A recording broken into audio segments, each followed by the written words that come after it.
Ya kita telusuri itu. Kita tanyalah kepada ustadz-ustadz yang apa namanya itu, yang ngaji-ngaji meja gitu.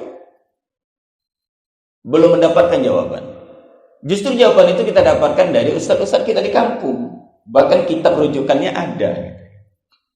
Nah, kalau seandainya yang disebut namanya itu mengiyakan, maka dua-duanya jatuh.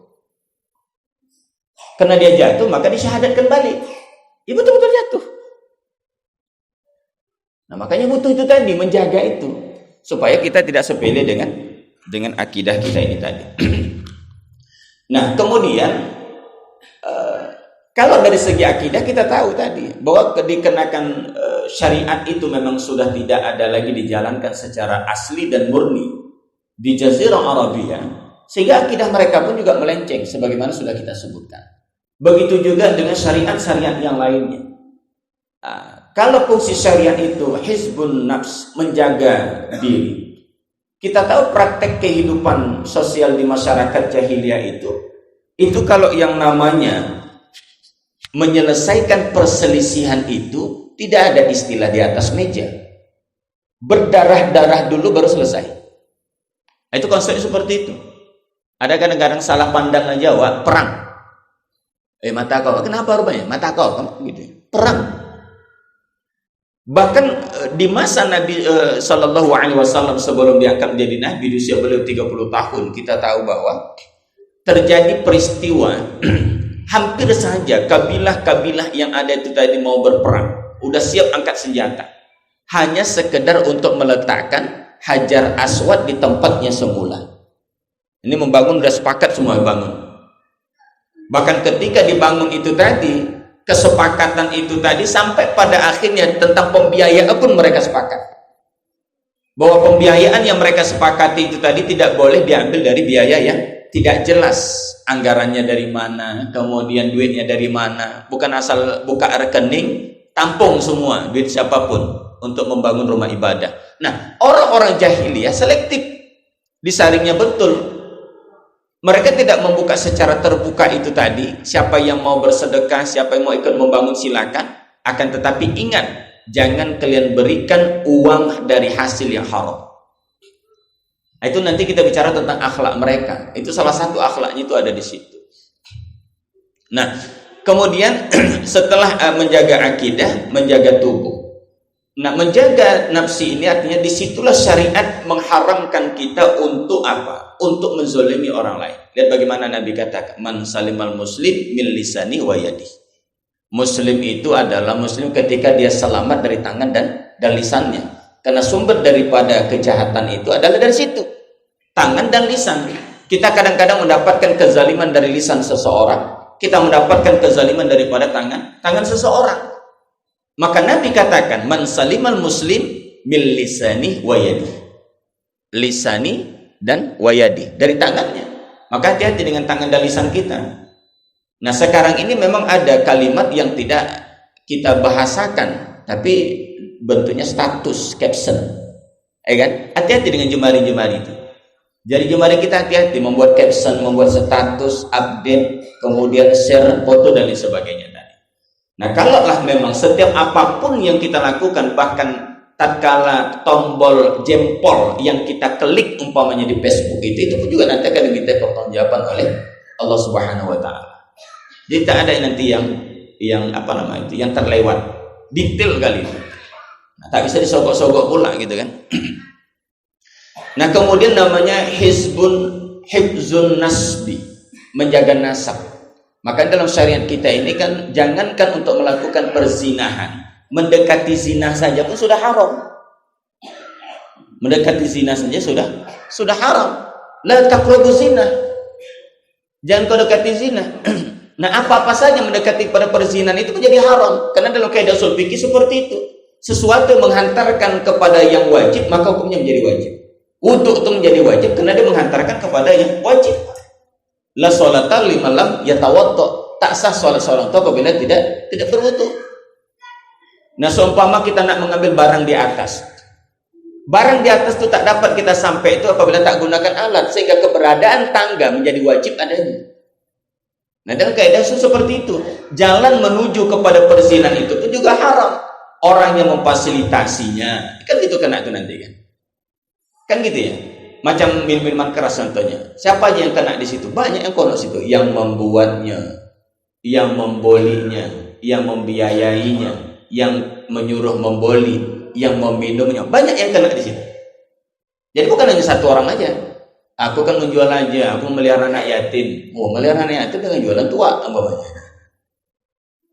Aku kan menulisnya aja ini.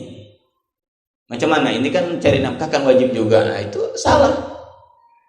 Konsepnya benar, prakteknya salah. Konsepnya benar. Konsepnya apa itu? Mencari nafkah. Tapi caranya salah gitu. Nah, dalam Islam itu kan dua hal mesti ada. Benar benar kita melakukannya, kemudian caranya juga benar. Jadi kalau seandainya satu di antara dua syarat itu tidak terpenuhi, maka tak dianggap sebagai sebuah amal yang baik. Ihsanul amal itu tak masuk itu tadi. Jadi menjaga nasab itu seperti itu, sehingga muncullah hukum-hukum tentang perzinahan. Apa itu? Ada zina muhsan, ada ghairu muhsan. Nah, kalau dalam masyarakat jahiliyah itu karena tidak ada syariatnya, seperti itulah dia.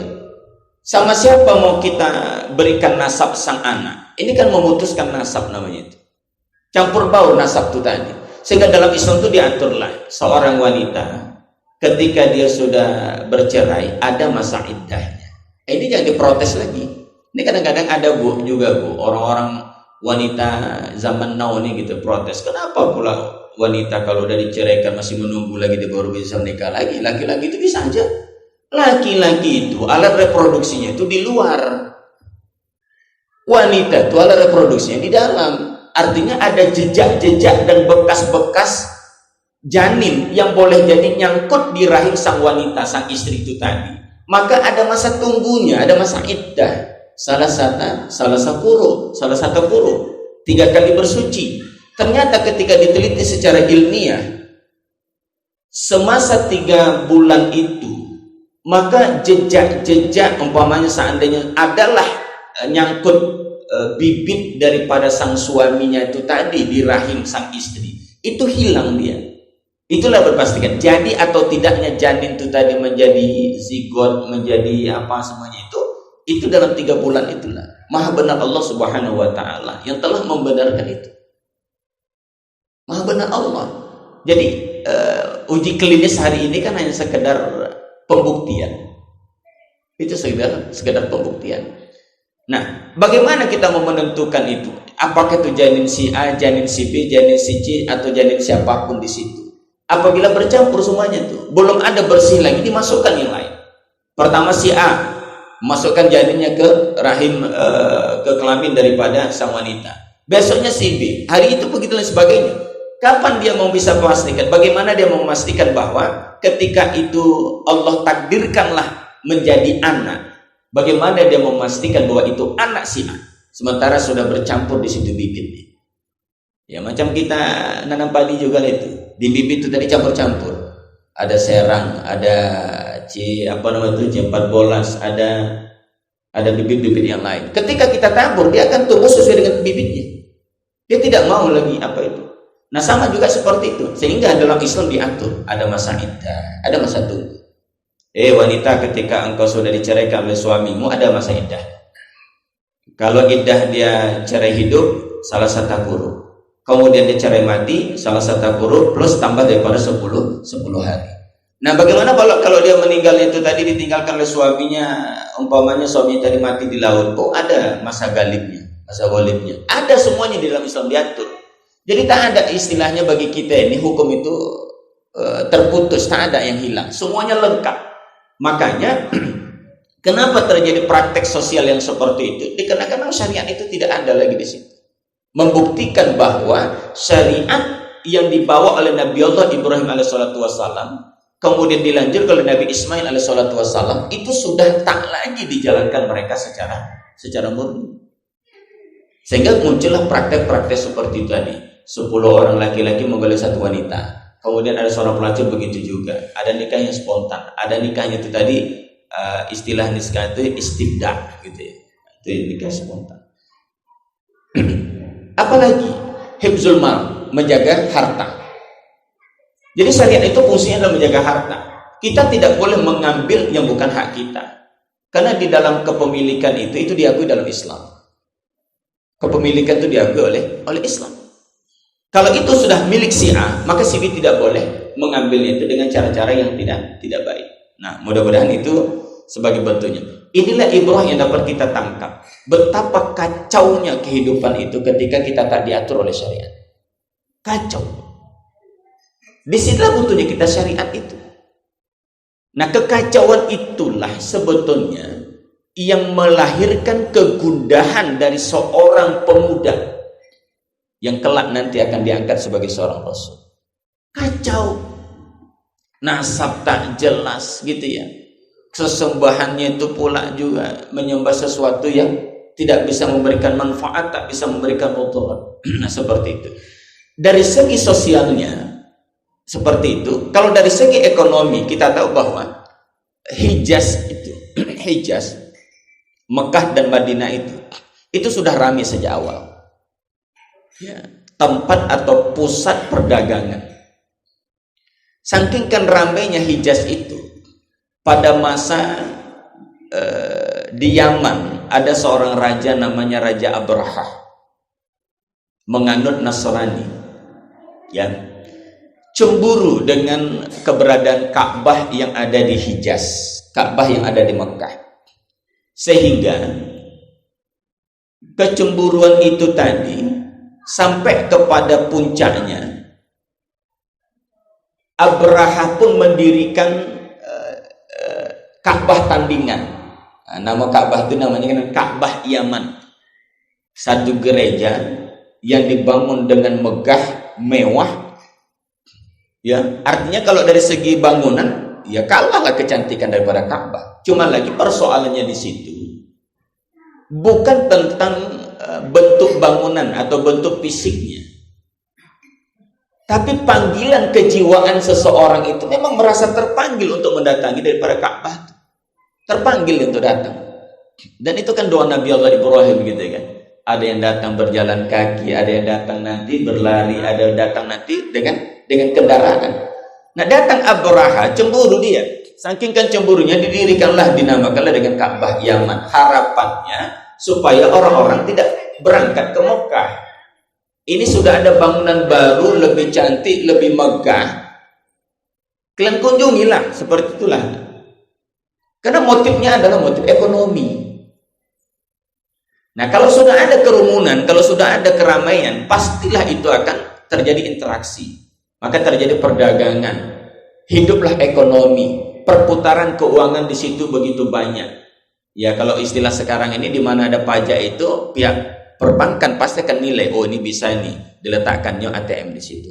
Kalau di satu tempat sudah ada diletakkannya ATM, itu sudah melalui kajian-kajian yang sangat spesifik bahwa perputaran ekonomi di situ hidup. Kenapa di Tanjung Tiram tidak ada ATM? Umpamanya seperti itu ya. Karena memang seperti itu. Kenapa di Paguruan mesti ada ATM? Atau di Pajak Sore kita ini banyak ATM, bahkan didirikan kantor-kantor cabangnya. Karena mereka lihat di situ hidup. Ekonomi itu hidup. Perputarannya itu sudah jelas dan mereka tidak rugi. Bukan tanggung itu kan. Cuman mereka kan membayar penampilan itu. Ada satpamnya dibayar gitu kan. Nah, makanya ekonominya itu muncul. Abraha dia dirikanlah itu tadi Ka'bah Yaman. Satu ketika ada pemuda-pemuda Quraisy melihat dan mendengar apa yang dilakukan oleh Abraha, maka mereka inisiatif berangkat mereka berdua ini ke Yaman. Berangkat mereka ke Yaman, masuk mereka ke Ka'bah Yaman itu tadi. Apa yang dilakukannya? Dikotorinya yang dibangun oleh Abraha, dikencinginya, kemudian buang air dia di situ. Keesokan harinya ketahuan, ini kok bisa kotor ini? Raja Abraha mendapatkan laporan. Akhirnya dia punya kesimpulan, ini tak ada yang lain nih, pasti orang Quraisy buat. Itulah saking marahnya dia, puncaknya dia gelarlah pasukan. Dan di pasukan itu ada gajahnya. Nah, maka disebutlah dengan tentara bergajah. Itu sejarahnya. Jadi kalau dari segi ekonominya, kalau wilayah Hijaz Hijaz itu Mekah dan Madinah. Kalau Mekah itu dagang, spesialisasinya dagang, bangsa suku Quraisy itu piawai dalam dagang. Maka kalau guru sirah saya katakan bahwa kalau dia dari keturunan Quraisy, dia tak cocok jadi artis, dia mestinya jadi pedagang. Karena memang gen mereka itu dagang, bisnis. Tanpa modal mereka bisa hidup. Jadi kalau ada dari suku-suku Quraisy itu mengambil jalan yang lain, gen mereka itu adalah berdagang. Nah, seperti itulah dia adanya. Ibundaku sekalian yang dimuliakan oleh Allah Subhanahu wa taala. Nah, sehingga perdagangan kalau di wilayah Madinah itu ada wilayah pertanian. Sehingga nanti ketika terjadi hijrah yang kedua, ya hijrah yang ketiga itu ya, karena ada 3 kali hijrah Nabi nanti. 2 kali itu tidak ikut Nabi, 1 kali Nabi ikut. 2 kali itu ke Habasyah. Ya, ke Habasyah. Yang satu kali lagi atau hijrah yang ketiga itulah puncaknya. Ya, puncaknya itu tadi tahun ke 13 masa kenabian. Pada tahun ke-13 masa kenabian itulah hijrah. Ternyata di Madinah itu, sebelum Madinah itu namanya kan Yasrib. Tapi setelah namanya Madinah tak boleh kita sebut nama Yasrib, itu dilarang oleh Nabi. Nah, ketika memasuki Madinah, ya, ketika masuk Madinah sebelum dinamakan dengan Madinah, maka di situ kan para sahabat kan ditawarkan, ada lahan pertanian tidur itu ditawarkan sama mereka. Kenapa Nabi melarang sahabat-sahabat besarnya untuk bertani? Nah, ini konsep dakwah Nabi. Kan ditawarkan tuh, bagaimana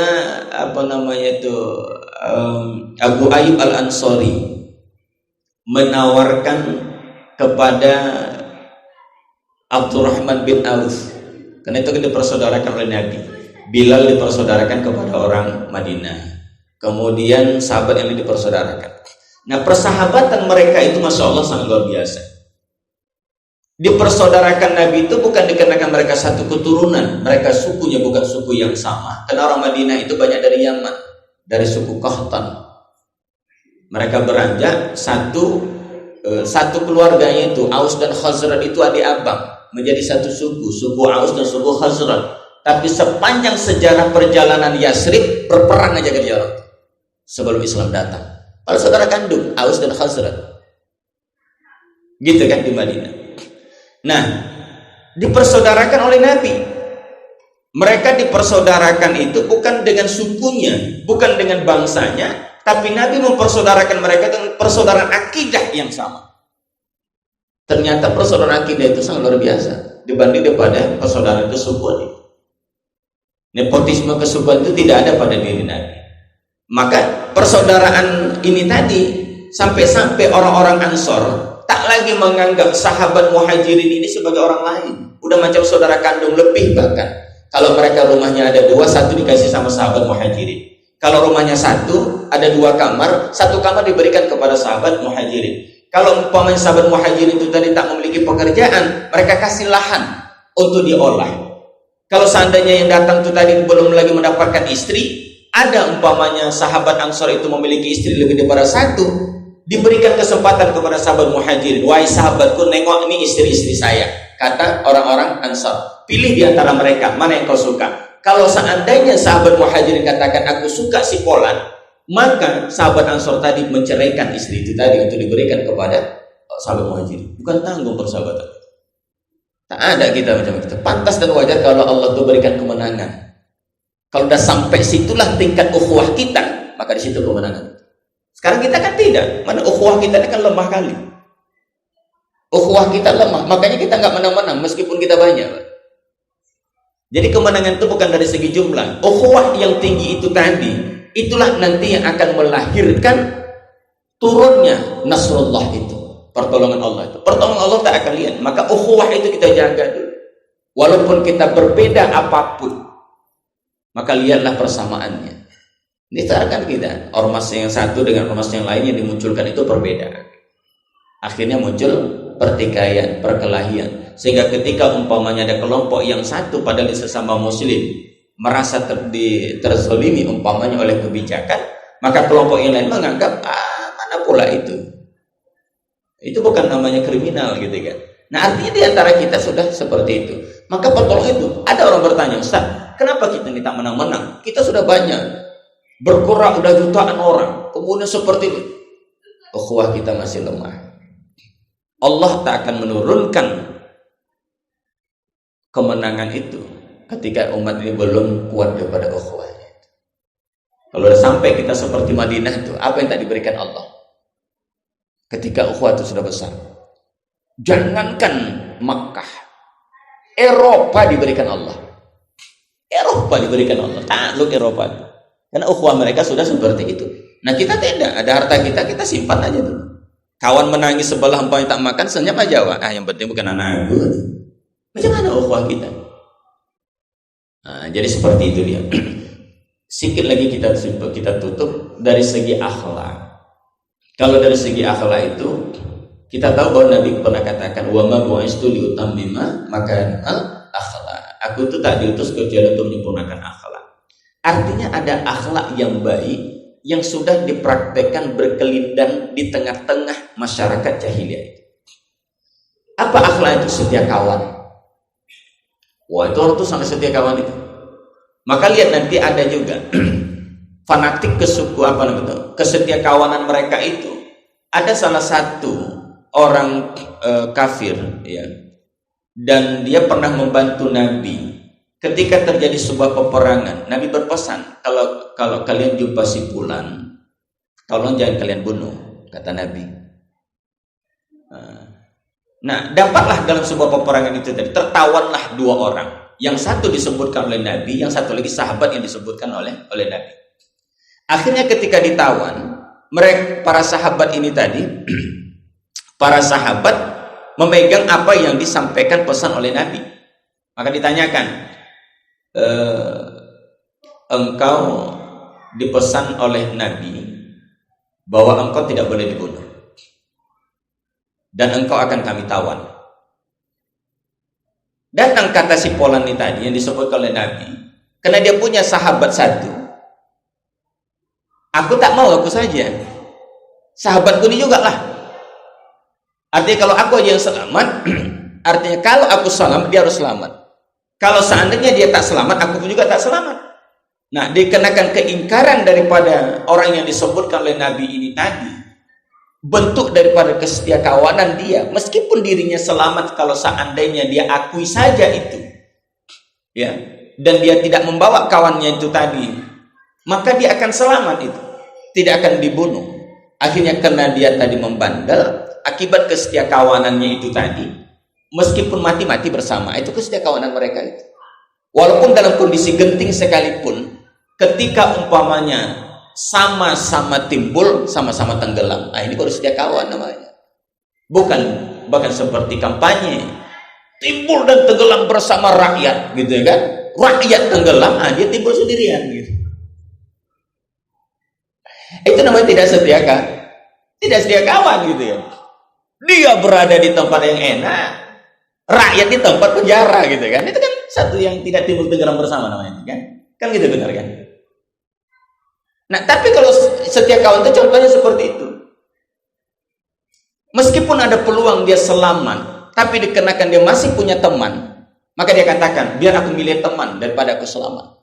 Nah, itu baru namanya timbul tenggelam bersama rakyat, gitu ya. Jadi kalau seandainya sama juga seperti aku ini kalau dapat hidup mati bersamalah dengan suami, hidup mati bersamalah dengan istri. Tapi dalam prakteknya mati suami, dia tetap hidup sendiri, gitu. Atau sebaliknya tadi, istrinya mati, suaminya hidup sendiri, bahkan begini pula lagi dia. Nah, itu namanya tidak hidup semati, gitu.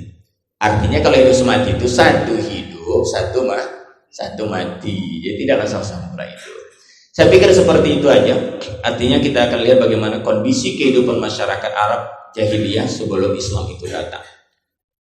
Apa menjadi tujuan kita? Tujuannya tidak lain, pembelajarannya tujuannya tidak lain adalah supaya kita tahu, mendapat gambaran utuh bagaimana sih sebetulnya kehidupan masyarakat jahiliyah itu yang sebenarnya. Kenapa dikatakan sebagai jahiliyah? Dan apa kontribusi Islam setelah Islam diturunkan Allah Subhanahu wa taala di masyarakat itu? Nah, baru di sini nanti kita dapat gambaran.